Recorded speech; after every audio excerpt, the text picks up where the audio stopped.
নারায়ণগঞ্জ পাগলা হাইস্কুল সংলগ্ন রোড নূরবাগ হতে আদর্শনগর হয়ে মাতুয়াইল শিশু মাতৃস্বাস্থ্য হাসপাতাল সংলগ্ন রোড রসুলপুর এলাকায় বেশ কয়েকটি রোড জলাবদ্ধতায় নিমজ্জিত।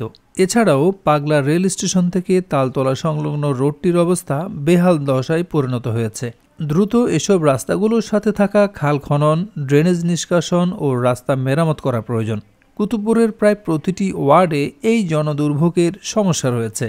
উক্ত বিষয়ে জানতে পেরে নারায়ণগঞ্জ সদর উপজেলার নির্বাহী অফিসার মোহাম্মদ জাফর সাদিক চৌধুরী নারায়ণগঞ্জ সদর উপজেলার আওতাধীন প্রত্যেক চেয়ারম্যান মেম্বারদের জলাবদ্ধতা নিরসনের জন্য তাদের নিজ নিজ এলাকা পরিদর্শন করে কিভাবে জলাবদ্ধতা নিরসন করা যায় সে বিষয়ে পদক্ষেপ নিতে কঠোর নির্দেশনা দিয়েছেন এবং ইতিমধ্যে বিগত 5 মাসে 53টি খাল খননের কাজ চলমান রয়েছে। উক্ত প্রসঙ্গে তিনি বলেন, ফতুল্লা এবং কুতুবপুর কেন্দ্রিক যে খাল এবং ড্রেনগুলো আছে এইখানেও কাজ চলমান আছে। ফতুল্লায় অলরেডি কয়েকটা খাল পরিষ্কার করার কার্যক্রম চলছে। 3টা খাল এ পর্যন্ত পরিষ্কার করা হয়েছে ফতুল্লা ইউনিয়ন পরিষদের উদ্যোগে। কুতুবপুর ইউনিয়নের প্যানেল চেয়ারম্যানরা তারা আমাদের নির্দেশনায় আমরা উপজেলা পরিষদের যে মাসিক সভা আছে সেখানে তাদের নির্দেশনা দিয়েছিলাম। আমাদের উপজেলা পরিষদ থেকে বিভিন্ন প্রকল্পের মাধ্যমে ইউনিয়ন পরিষদ এবং উপজেলা পরিষদ থেকে 53টা ড্রেনের কাজ হয়েছে। সেখানে ড্রেন পরিষ্কারের কাজও করছেন ইউনিয়ন পরিষদের প্যানেল চেয়ারম্যান সহ অন্যান্য যারা জনপ্রতিনিধিরা আছেন, তারা ড্রেন পরিষ্কারের কাজ করছেন, জরুরি যে ড্রেনগুলো আছে। সাধারণ জনগণ জলাবদ্ধতা থেকে নিস্তার পেতে বলেন, আদর্শনগর রাস্তা জলাবদ্ধতা, বৃষ্টির পানি হলেই রাস্তা বন্ধ হয়ে যায় এবং মুসল্লিদের বাইতুল মান কেন্দ্র জামে মসজিদে নামাজ পড়তে মানুষ আসতে পারতেছে না।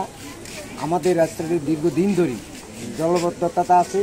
বৃষ্টি হলেই পানি বাড়ে যায় এবং মানুষ চলাফেরা করতে পারতেছে না। আমাদের সুন্দর একটা ড্রেনের প্রয়োজন, সরকারিভাবে সহায়তা করে এবং আমাদের একটা ড্রেন দেয় বলে আমাদের এলাকার মানুষ খুবই উপকৃত হবে। সরকারিভাবে বা ইউনিয়ন অফিস থেকে আমাদের একটা প্রকল্প হাতে নেওয়া হয়। 12 মাসে পানি থাকে, কিন্তু যখন বর্ষা আসে তখন আমাদের খুবই কষ্ট হয়। প্রত্যেকটা বাড়িঘরের মধ্যে পানি উঠে যায়। আমরা 10 টাকার ভাড়া 50 টাকা, 50 টাকার ভাড়া এমনও সময় গেছে নৌকা বহন করে বা ঠেলা গাড়িতে করে আমরা 100 টাকা পর্যন্ত দিয়ে থাকি। তার শহীদনগরবাসী নয়, শুধু কুতুবপুরের কয়েক লক্ষ পরিবার এই পানির সম্মুখীন হচ্ছে প্রতি বছর। আমরা এই পানির সরকারিভাবে চাবো সুষ্ঠু সমাধান। আমরা চাই পানি সুষ্ঠু সমাধান। আমরা এই ময়লা পানি পার করে আমাদের স্কুল, কলেজ, মাদ্রাসা ছেলেমেয়েরা সবাই যাচ্ছে, আমাদের এটা কোনো স্থায়ী সমাধান হচ্ছে না। আমরা কর্তৃপক্ষের কাছে দৃষ্টি আকর্ষণ করব আমাদের এই জলাবদ্ধতা যেন স্থায়ী একটা সমাধান করে।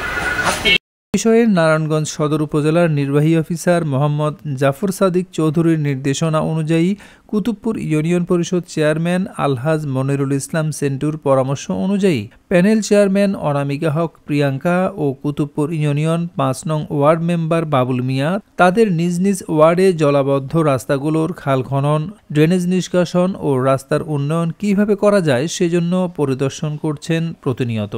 এ সময় প্যানেল চেয়ারম্যান অনামিকা হক প্রিয়াঙ্কা ও বাবুল মেম্বার বলেন,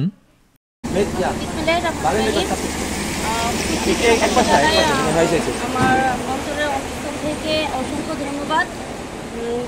আসলে মাওতাল মেডিকেল রোড থেকে শুরু করে নূরবাগ পর্যন্ত এই রোডটা 12 মাসই এখানে পানি থাকে।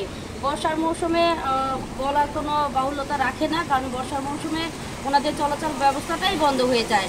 সেই সাথে এখানে পাশেই আমাদের মাতুয়াইল মেডিকেল, ওইখানে আমার মা বোনদের যে প্রসূতি মা বোনদের নিয়ে যাবে সেটারও ব্যবস্থা পুরোটাই অকেজ হয়ে যায়, কারণ এই দিক দিয়ে রাস্তায় গাড়িগুলো চলে না। সেই সাথে আমি প্রথমেই আমার ডিসি মহোদয়, ইউনিয়ন মহোদয়, আমাদের ঊর্ধ্বতন কর্মকর্তা, আমাদের চেয়ারম্যান মহোদয় সকলের কাছে